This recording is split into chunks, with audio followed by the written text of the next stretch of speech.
programs, school feeding programs, education programs that are funded by the US government. So the USAID have been in existence for a very long time, and not only in Africa, they've also been very much influential in the Middle East. Mm-hmm. And then also in certain Asian countries, and most importantly as well in the Americas, the Central and Southern America. So they've been doing quite a lot of work. It's one of the biggest aid agencies in the world. But like you said, I mean, it's been here for decades. I mean, but does the president, in this case Trump, has that, powers legally to shut down USAID, like we are saying right now? Well, the USAID is a department that I believe has been established by an act of Congress. Yeah, 1961. So it is a legally established institution. Now, to shut it down through an executive order is questionable. Executive orders, if you understand law, executive orders are just orders. A law is more powerful than an executive order. Now, that legality is being questioned in different courts. Because he hasn't gone through the Congress. He has not gone through the Congress. So it is the Congress that established this as an legal authority. And they receive direct federal budget. And I believe 0.6% of the federal budget actually goes into USAID. So whether it is legal, that is still being questioned. Like I said, executive orders are executive decisions, but they cannot supersede, legal instruments that are already been, instituted by the legal body. In this case, it is the parliament. So it is being questioned in the court. It's ongoing, but I know they've already affected not only Africans and other countries that depend on USAID, but even Americans themselves. Just before I bring in Umar Wali, I would just like to understand from you, I mean, how will this affect the work of Gambia Participate and other organizations that largely depend on funding from the State Department, of course, through the USAID? It's going to be a devastating one.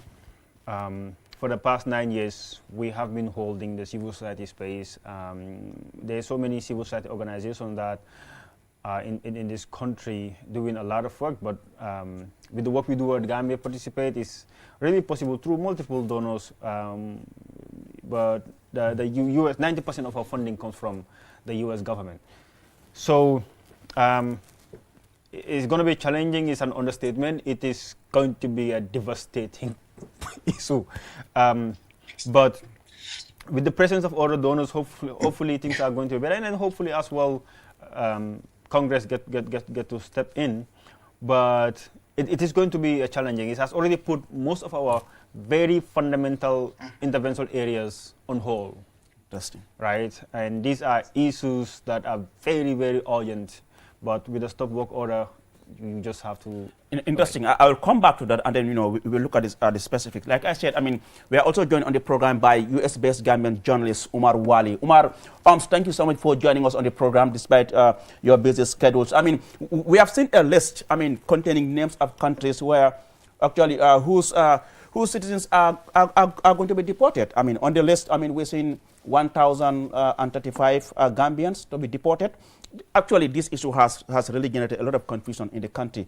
Can you just shed light on this issue, Umar? Thank you so much, Ali. Okay, as of November 2024, the famous eyes that you have been hearing, they were requested to provide a list of those who are on the removership. So this is like over 1,445,000 people. And most of them, I think, most of them are from Latin America and other countries. But the list we have that has Gambians is like less than 2,000 people. So here is the confusion. These are people who exhausted their legal or immigration status in America. They apply asylums and other, to regularize their status, but they were rejected. They went to courts. The court rejected them, and they said, you have to leave the Americas or United States. So that was the problem. But this is not a recent thing. This was as of November 2024. But the most important thing here is most of these people are not under detention. If you Okay. look at the list provided by ICE, these are people not under detention. Maybe what is going to happen if they, run out of luck and they bump in with these ICE, then they can be arrested and deported. Because when these things like this when things like this happen, sorry, I think it's echoing from my end, so that's why I don't know. Yeah, So but when issues like this happen, yeah, you can go the ahead, challenge Omar. is here because it's echoing. Okay. Okay, when issues like this happen, you know, there is so much confusion back home. People don't know what is going to happen to their people. So it doesn't mean they will meet you on the street and just arrest you and send you home. These are people, like I said earlier on, they exhausted their immigration status, so they were asked to leave America. But these people are not under detention, and most of them changed their address. Most of them moved to other places. So it doesn't mean they are under detention. They will be sent home. We understand that a couple of them were deported back home, but most of the people who, when Trump took over, up to now, almost 6,000 people were. We understand the first week, 6,000 people were deported. Now the number is increasing. Mostly, we have seen 100 people to India, Latin America, Venezuela, Mexico, and other countries. Yeah, but for Gambia, the list that says that over 1,500, they are not under detention as far as we know. And I mean, 1,035. I mean, for a country like the Gambia is still a big number. I mean, considering the impact that this thing will have if all this number is deported. But I mean, what is the mood like among Gambians there, Umar?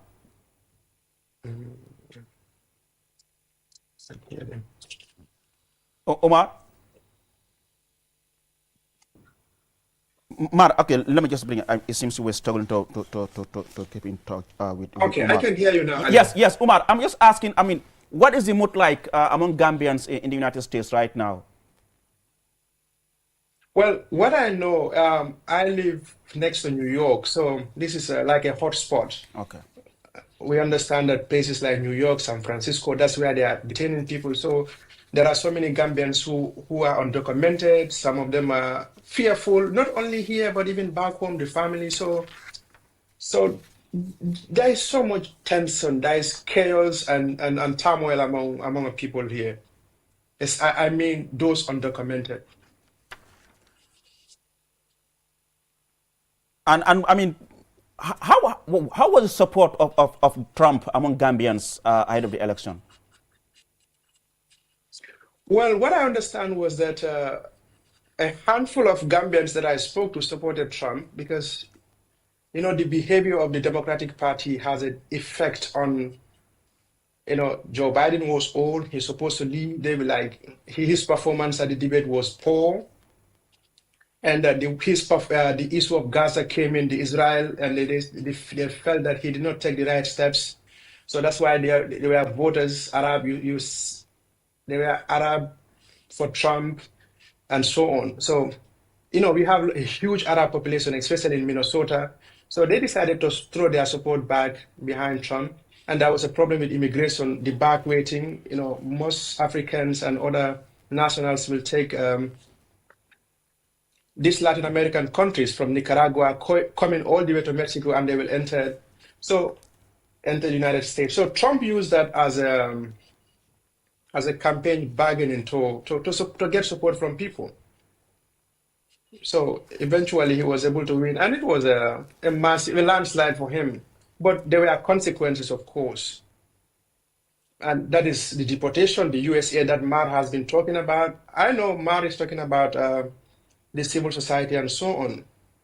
But I read Newsweek this just few hours before I came, like over 100 people benefit from this USAID. And they are saying over $489 million worth of food is stocked on ports and warehouses across the world because Elon Musk is telling Donald Trump this is unrepairable. So he's advising him. So that's why they cut the funding. So like we say in the Gambia, elections have consequences.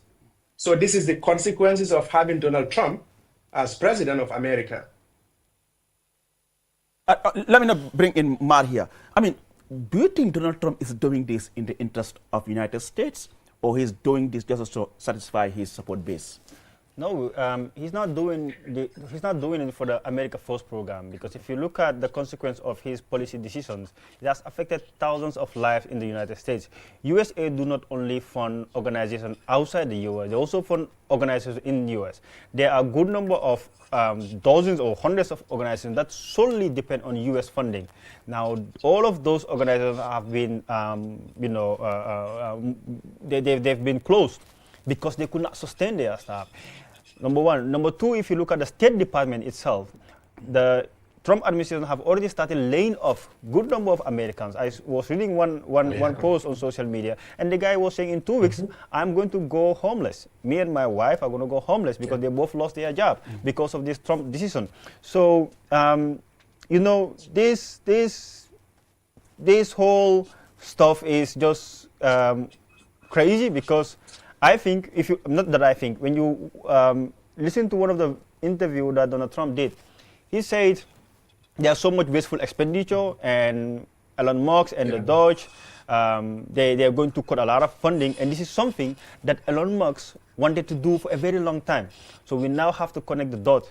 I work on elections. You connect the dot between campaign financing, right, and then post-election benefits, what we call quid pro quo in elections. I scratch your back, you scratch my back.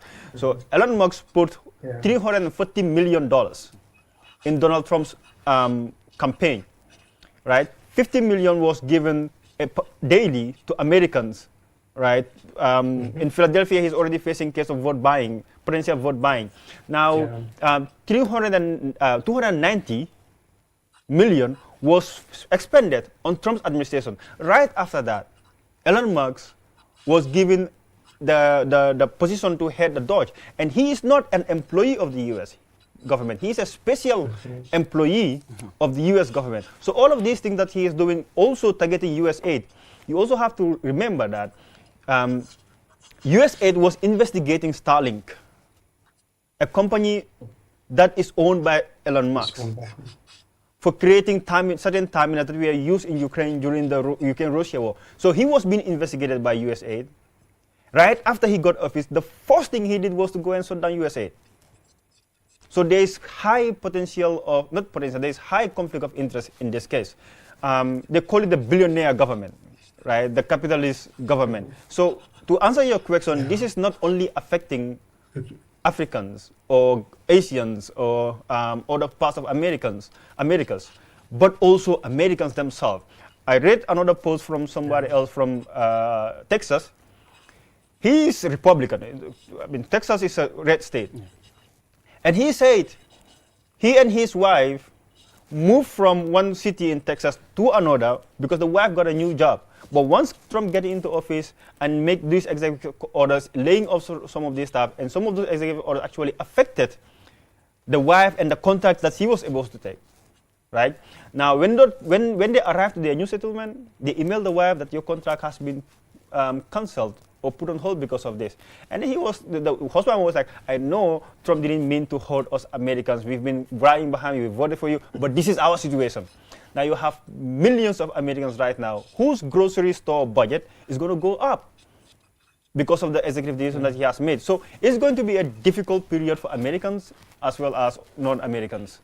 And I mean, we have also heard him, I mean, we have seen him, I mean, issuing executive orders on the issue of tariffs. I mean, talking about 25% on Canada and other countries. What's the latest as far as the issue of the tariffs are concerned? Before I talk about that, you know I love food. So the problem we have now is most of the things we consume in America comes from Peru, Brazil, but Mexico and Canada. So Canada provides electricity to almost 7 American states: Minnesota, Maine, New York, California, Michigan, and so on. So, but when Trump said he's going to, issued executive, when he issued executive order, there were consequences. So he had to negotiate with the president of Mexico. He put a pause on it. Canada also, because almost from California down the way to New York, all those states are getting electricity from Canada. So those people also threatened Canadian Prime Minister said he's also going to retaliate. So then he had to pause that one as at the moment too, because America is not an island. It's a big country. It's a huge, a mighty country. But look, America cannot go without other countries. There are things that is going to be done by migrants in this country. So if you say, okay, I'm going to put a tariff on goods coming from Mexico, okay, or I'm going to put 25% on energy coming from Canada, that is going to affect Americans themselves. At the backyard here, you just have New York. From New York, you have a Canadian border. That's why we're getting electricity. So when they pull the grid, the entire New York is going to suffer. Maine, Michigan, Minnesota, California, and all those states are going to have this effect. So, like we said, Mar made reference of capitalist government, but I know Elon Musk's interest is more under that. We understand that one of his kids has been opted into transgender homosexuality, so we know how Trump's stand is on that as well. I'm sure you listened to his inaugural speech. Yep. When he said freedom of speech is going to be, or freedom of speech is back in America. Many people are like, but why is Trump saying that? Because there is freedom of speech. But there is more to that, because there are people in this country, when you have eye contact with them, they can land in trouble. And that's why I said there is only two gender, that is male and female. So, and we know that Elon is also a victim of that. That's part of the reasons why he's supporting Trump. And when you look at all what is happening, I mean, is he getting that full support from within the Republican supporters? Are they all in support of these, executive orders? Well, America is an interesting country. When he said this birthright citizenship, the moment they put it up, for the past 160 years, the moment you are born, my wife and my kids became American citizens before I got American papers, okay? Yeah. Because of my wife. Yeah. So, but there are so many people here who are on both mother and father. And we know that many Gambians and other countries, they will come to America, give birth, and get American citizenship. So that's what he wants to stop. So, but when he put that forward, almost 4 to 5 states came and said, no, you cannot do it. So his support is kind of, because even a good example is the Arab for Trump. They said he might be the person who will solve the problem in Gaza. But now Trump is talking about getting those Palestinians to let them go to Egypt and Jordan so that they can build that place and make it a tourist destination, whatever he call it. Now those people are saying they regretted voting for him. Now they are considering what next action they're gonna take next. So now until 2028, this is the situation we find ourselves in now. So, but midterm election will be here. Probably that will tame him. If the Republican underperform because of Trump's behavior, maybe they will tell him, look, take it easy before you put us in trouble. Because this is a man who is not going for a second term. Yeah. He doesn't care about anybody. So that is it. That is the issue now. So Mar, do you think, they're going to challenge this in court? They've already started challenging it in court. There was a court decision on Friday that put a pause to over 2,000 USAID staff that were asked to leave office. So they have a strong, justice system, although it has its own challenges if you ask some other minority groups in the US. But there are so many legal cases against Trump, both in the United States and outside the United States, because you have USAID staff that are working for the agency in over 100 countries in the world. So they're going to face multiple legal battles, and we see how it goes. But it's not going to be an easy ride. Omar mentioned all of these tariffs that just came out of the blue. Right, in Mexico alone, they are the biggest trading partner actually of the United States. 466 billion was the revenue generated in 2024 alone.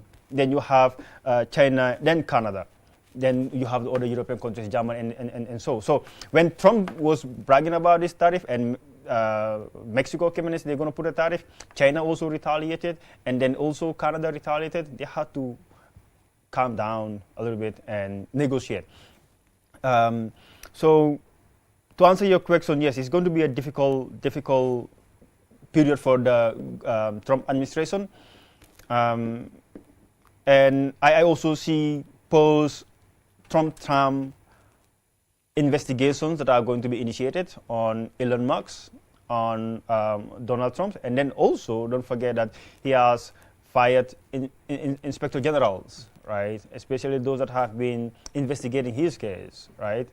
So those IGs also started taking Trump to court that you cannot just force us to resign or fire us without going through the right procedures, right? There are rules and regulations governing these certain positions, and there are security of tenure that are guaranteed for these personnel. So you cannot just you don't have a carte blanche to just hire and fire them. It doesn't work like that. So there are legal implications. There are also organizations, non-profit organizations, that also are going to court because of the freeze of the USAID. So yes, there's going to be dozens of litigations against the Trump administration. And now with this freezing, like you said, it's going to affect, so many organizations, including Gambia, participates. Are you going to work at the moment? We are working. Okay. Look, like I said, I started Gambia Participate with $3,000. COVID-19, we survived, right? 2018, 2017, when there was little funds, we're still surviving. And we have to survive. We're still, we're still surviving. Okay. Is it going to be an easy ride? It's not going to be an easy ride. It's going to be a difficult ride because my wage bill in my organization is very high. I hire professionals. Almost $30 million have been struck from us. So how will you respond to those who said, this might send so many so-called civil society organizations or activists into considering another job because money wouldn't be coming anymore? Well, I wouldn't blame them if they say that. They're right. Because they believe most of them are introducing just because of the money that's coming, the fundings and all that. Not necessarily. Look, I keep telling people, civil society is not what people think it is. We are professionals that work to get paid for what we are doing, like any other institution. Most people that keep saying that, oh, we are doing this for blah, blah, blah, they have to find a way to eat money from the donor funds. That's not the reality. You have to get your staff paid, pay your overhead costs, and do the job that you are asked to do, right? That is what this work is like. Any other corporate entity or any organized entity that is established, people work, people get paid. So those that are in there, if they are no more getting paid and they find another job, remember these people have to put food on their table.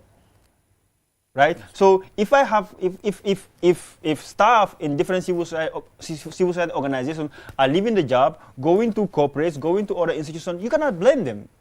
Do you want them to eat sugar cane? Bread and butter? Or bread and sardine? Yeah, go on. But yes, it's going to be very, very tough. And most governments are also smiling because the accountability work that is funded by the US government being done by these civil society organizations are going to be relaxed, right? And Mar wouldn't be there. No, Mar is going to be here for a very long time, with or without the fundings. Mar is going to be here. It's going to be a very tough one. The donors are here, the EUs are here. Hopefully, they wouldn't see Gambia to go down. But yes, that's going to be the challenge. And then look, civil society is not only the ones that are into governance. There are those that are charitable NGOs, that are helping people to go to school, that are giving lunch and school fees and transport fares to students to go to school. Most of these monies do come from donor funds. So if they are celebrating or they're going to get out of the business, remember, let's look at the economic aspect of this. So let's take my organization, Gambia Participate, for example. We put millions of dollars in different businesses in this country. Millions of dollars into printing, right? We also do hire security companies. You understand what I mean? We also do pay consultants. We hire also staff. Now look at the multiple effects that this will have. Now, if you hire a security company, for example, that is owned by a Gambian, if you cannot pay that person's bill, like any other organization that are affected, if they cannot pay that security company's bill, they have to lay off or terminate that contract with the security company. Now, the security company will lose revenue. And then remember, most of these civil society organizations, including us, we also pay tax. Right? Even if it's going to be $1 million or $2 million in a year, that will help fill in the gaps in a lot of government expenditure. At least 10 to 15 staff salary in the public sector will be covered by those. We also do pay Social Security contributions, and our contribution money, like you have seen in the news, that have been used to loan government, and government use that money to buy buses. So there's going to be a lot of effects, and then families are also going to be affected. We have a high dependency rate in this country. So all of the organizations that are affected, good number of them, dozens of them that are already affected, their staff, and the ones that depends on them, if the situation continues in the 4 years, those families are also going to be affected. So, like I said, if those that are suffering in the U.S., what can we say? Well, Trump is saying, I don't care whether Mar got a job or not, or whether he paid tax to the government or not, I don't care. But Umar, back to you. I mean, you have heard from Yang, I mean, the spillover effect of this decision. I mean, transitional justice. I mean, yesterday I read a story on the Standard newspaper where one of the activists or lawyers is talking about how this might even impact the possibility of prosecuting Jammeh and, for the alleged crimes committed under his regime. Yeah, so, Ma talk about people, they, for example, the security companies that work for him and the money they pump in. We forget another 484 million worth of food items are sitting, like I said earlier, at ports and warehouses. God forbid, if those things get expired, where are we taking them? There are many countries in Africa that do not have landfills, like Gambia. We already have is dump site. So where are we going to deal with those? So we not only having problem with hunger in Africa or other parts of the world, we'll have an effect on our environment, because where are we going to dispose those expired food and many other things. So, and I was also listening to the BBC, you talk about prosecuting of Jammeh. That is one thing. The civil society is another thing. But there are millions of people in Africa who are living with HIV and AIDS. Yeah. They are at risk of not getting the antiretroviral virus. The nurses who are treating them are at risk of losing their jobs. All those, so it's like a whole chain. So we are looking at one thing, but this is going to affect patients, workers, and many other people across, like over 100 people depend on America on this. But you talk about the civil society. Some are saying they only want to chop money and move on. China is not a country that is keen about human rights and so on. But if China is a serious country when it comes to issues like that, this is the time for them to step in, because they are only push and pulling with America because of this political power, and Russia as well. When they kick out France, Russia will come in. Any country that kicks out France, Russia will step in. So China also is trying to have a dominance in Africa. China, I mean. But when it comes to issues like human rights and so on, they're not very keen. But this is a good opportunity for them. Now that Trump is saying they pulling out, they could have come in and fill that gap and phone all these organizations, the civil societies and so on. But I doubt if that will happen. Will you go to China and say, we're here, we need support? No, I wouldn't. No, I wouldn't. Really? No, I wouldn't. Well, let's just move on. I mean, still on the executive orders by Donald Trump, not even the ICC has been spared, by the way, Umar. I mean, he has also, threatened, to punish the court for what he described, the investigation into the Israel's conduct in Gaza. He says the ICC is abusing its powers by taking what he calls illegitimate and baseless actions against the U.S. and ally Israel. This is not the first time Trump is saying such. He did the same with the then Gambian ICC prosecutor, Fatou Bensouda, when he sanctioned her as well. But, why do you think Donald Trump is doing all this? After all, the U.S. is not a member of the ICC. Why? Well, because America brand itself as the world's policeman. America is a country that always talk about human rights and so on, but we have seen what happened recently, especially in Gaza. But there is a powerful Jewish lobby in America. They manage people. So there is no American president can go beyond those people, even though he is not looking for second term. But another thing is, he's putting America in a very funny position. You telling people, okay, you need to respect human rights, rule of law, blah blah blah, and so on. But at the end of the day, when they try to, even if American commits war crimes anywhere, you said no because you are not a signatory. But you are not a signatory, but yet you are trying to interfere to block that. So that is it. But I think one thing that worried me so much is, people talk about immigration is one thing, all these executive orders, but World Health Organization, and this is a man who is a COVID skeptic. Even his health minister, as we call it in Gambia, Yeah. like the former president of Tanzania, they don't believe in issues like this. He pull out of the Paris climate, and these things have very serious consequences.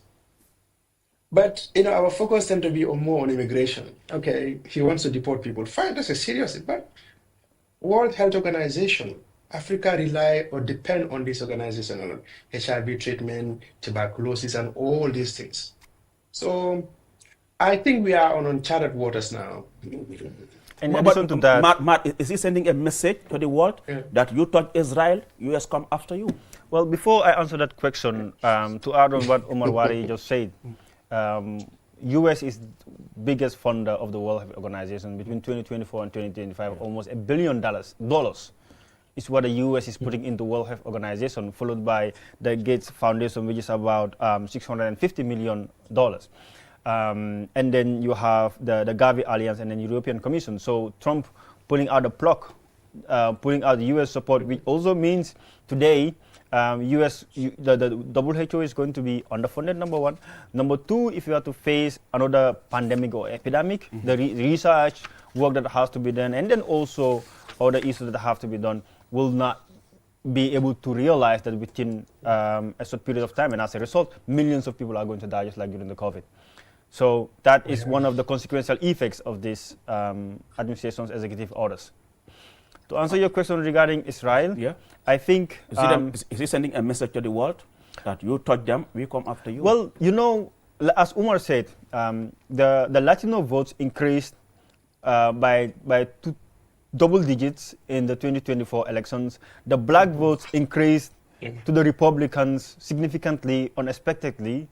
The African Americans and the Muslim votes to Trump also increased compared to 2016. All of this because Trump came with a campaign message saying he's going to stop the war within 24 hours. Don't you think they were too naive? It's an issue of trust. Citizens listen to the campaign messages and manifestos of politicians. Trusting Trump? Like, they trust our own politicians here. Right? The election is a period of reflection. Election is a period of listening. Election is a period of terminating social contracts or renewing social contracts. So they were not happy with the Biden administration, the way they were managing the Gaza conflict issue. Now, Trump came with a campaign message, I'm going to put an end to this. Joe is weak. It's just a matter of that and I will put an end. But now he came, what he's sending to the world, that was misinformation. I wanted your vote. I came into office now doing or planning to do worse than what Joe Biden was doing. That is to make Gaza as a tourist destination. Interesting. And Umar, what do you think should be the response of the OIC, that's the Organization of Islamic Conference, currently chaired by the Gambian President Adama Barrow? Going that, like he mentioned, when he said he's going to stop the war within 24 hours, I think the only good thing he did now was, or is, he's not sending money to Ukraine to start fighting with Russia and so on. But it was Donald Trump who moved the U.S. embassy from one city to another in Israel. So if that man comes and said, I'm going to stop the war, you have to reflect. So I think we have seen how toothless the OIC is. They have no powers. from the Arab world, the Arab League, and they could not do anything to stop this war. Remember, this problem has been there for the past 6 years. Yeah. So, but no Arab country, some of them still ties with Israel. I think it's only Saudi Arabia is now saying, okay, we will not have relations with Israel and few other Gulf states if these people don't have their land back and so on, freedom and independence and so on. So I don't think OIC is any organized. America does not listen to UN. UN, how many resolutions were vetoed at the United Nations Security Council? UN Secretary General, World Health Organization. We know you don't need to read or be an expert on Geneva Convention, but even like they said, even the time of Prophet Muhammad, they said, during war, you don't cut down trees, don't do so. Those were the things that were happening. And 1,000 years later, they crafted that into Geneva Convention. But we have seen how hospitals were attacked. UN will talk, and UN did more jobs than OIC. So I think OIC is a no-no. Who will listen to OIC? Umar, do you agree with Umar? Well, to some degree, yes. I've seen a recent joint statement that is produced by Arab states saying that they are not going to allow the citizens of Palestine and Gaza to be moved out of Gaza and go to any other country. They are not going to accept. Or Egypt said no to it, and other countries. Saudi Arabia also from the Haramain mosques, they also came up with a statement that they are not going to allow that.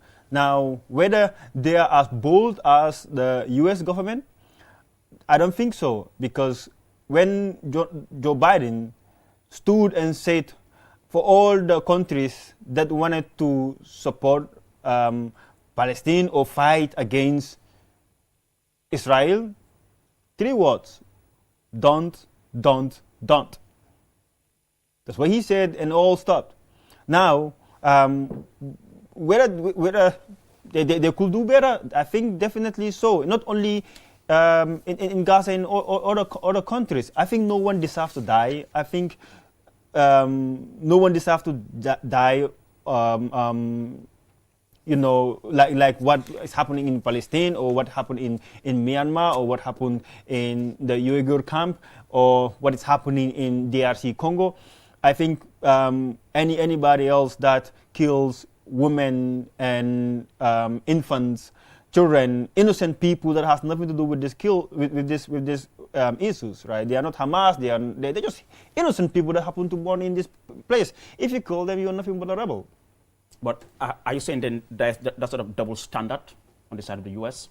They support the same crime on this particular in this particular case and condemn it in another way? It's not only the United States, the British, the German, and other countries that have been supporting and supplying Israel to kill innocent people.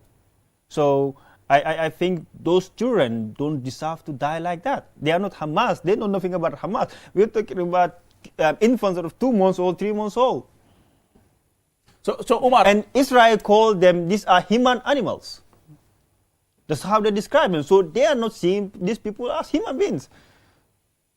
So Umar, do you agree? And sorry, to just come to that, the same thing with Russia and Ukraine. Russia, what is happening with Ukraine? No white children, infant, women, innocent people deserve to be killed like what is happening in there. They have nothing to do with what is happening. This is a political issue. Let them settle it politically, not killing innocent people. And Umar, with regards to the ongoing ceasefire, between Israel and Hamas, we're saying that there's possibility that the ceasefire might even fail.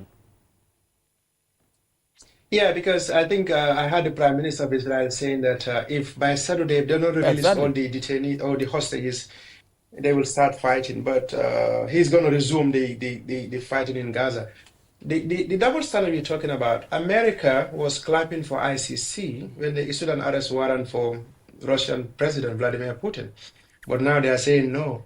And I'm sure you know about AGOA, the African trade and so on, that the South Africa, they tried to pin South Africa for taking Israel to ICC. just to answer the previous question on OIC. OIC is a toothless bull. They can't do anything. We understand. We know what happened to the Uyghurs. Oh, excuse me. The the Burmese had the Muslims from that country. How do you call Myanmar, Burma? Rohingya Muslims? Yeah. Sorry, Yeah. Rohingya Muslims. They were being persecuted. They moved to Sri Lanka. OIC did not do anything.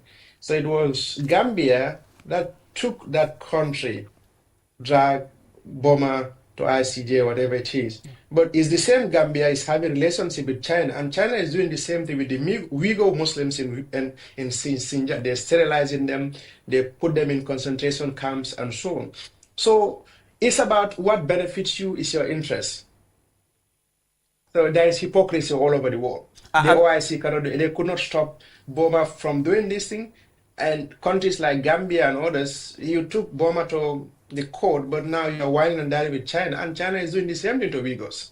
So we can blame America because they portray themselves as the champions of democracy, but what they are doing is what these people also are doing. So who is going to police who now? Now we have seen the Gambia join at least 81 countries, to actually condemn the US. We have seen countries like Nigeria, South Africa, Spain, and UK all joining the Gambia to condemn, the move taken by Trump. But how significant is this? Do you think this will change anything? Especially, looking at Trump's stance on ICC. Look, we are beggars, okay? So who is gonna, when I come to you for lunch, breakfast, and dinner, you think when I shout you will listen to me? No. It was shameful for African leaders when Maki was president and the chairman of AU, they gathered themselves and they went to Russia, Putin, and they went to Ukraine for them to cease fire because we are not getting wheat because of the Black Sea, a continent of over 50 countries. We cannot even produce our own food. We have to rely on Ukraine to produce or to ship those things to feed the entire continent. Trump, you might not like him. He's a nationalist. You might not agree with all what he's doing, but I think this is a reflection for Africans now to look back and say, look, we cannot continue depending on the West. Let's see what we can do to stand on our own. In case, God forbid, look at what happened during the COVID time. Now Trump is coming with all these executive directives and so on. We have enough land in Africa. We can produce our own rice. We can produce everything and export or import among ourselves. So why not we do that? So you are giving me money and you want. I would not. Would you think you will listen to me? No, you won't. So that is it. They will continue to condemn America, but America will continue to do what they want to do. And Mark, is this a wake-up call for Africa and others, to stop relying on foreign aid? Well, definitely, but there's also one thing that we need to know. Some African countries, there are fundamental issues that they have to work on first. What are those? Number one, you have to work on your economic policies. You have to work on corruption issues. You have to work on your democratic institutions. Yeah. Because even if you are self-sufficient, but the economy is concentrated, the monies are pilfered, the poverty is still going to increase. Yeah.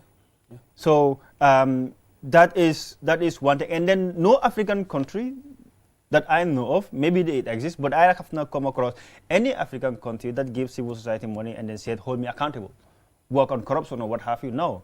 So that is where the influence of U.S. government have been in so many organizations. And then we also have to understand that this is an unusual period for democracy in the United States itself, right? They do have strong institutions, but we're seeing how they've been compromised, and this is just 4 years. Trump knows he has only 4 years. So what is he seeking to achieve within these 4 years is still unknown to many, because at the end of the day, all of these executive orders could be put aside if another government comes in. Right? Now, whether it is a payback period for Trump, for those that were investigating him, because most of those that were investigating him, he has fired them. He has gone after institutions. And then we need to know one politics in here. When Trump was in office, 2016 to 2020, USAID was functioning. Mm-hmm. He had no issues with USAID.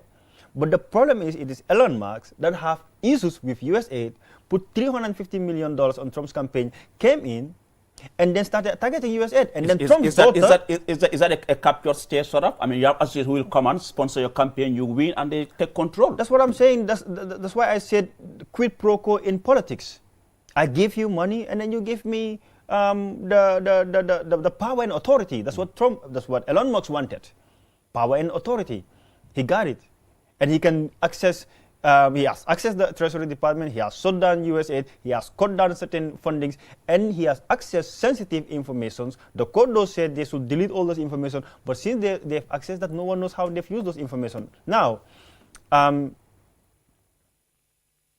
this should be a reflection moment not only for African government, but then also civil society and the African Union and the ECOWAS. Right? We all contribute, including Gambia, we contribute to the ECOWAS, right? ECOWAS have a role to play. You've been a very familiar face in the ECOWAS parliament, so you know this, and what the Gambia is contributing. The African Union, right? How about the African Union start stepping up, supporting governments, filling in the gaps financially, right? And then also building institutions that will be resilient to economic mismanagement. So whatever we have done to be self-sufficient without these core issues being addressed, we're just going to be talking about self-sufficiency as, we're going to sing it. Interesting. Well, Umar, finally, we're out of time. Just finally, how do you think, America will be for the next 4 years? In time. Okay. Because this is a country with strong institutions. But it's a very, if for the 7 states in America, law says you cannot be president, or you cannot vote or own a gun if you are convicted of felony. Mm-hmm. But America just elected a man, a convicted felon. He's the president now. So that's the situation. So I think Trump should understand that America is not an island. Powerful country, but you need other countries.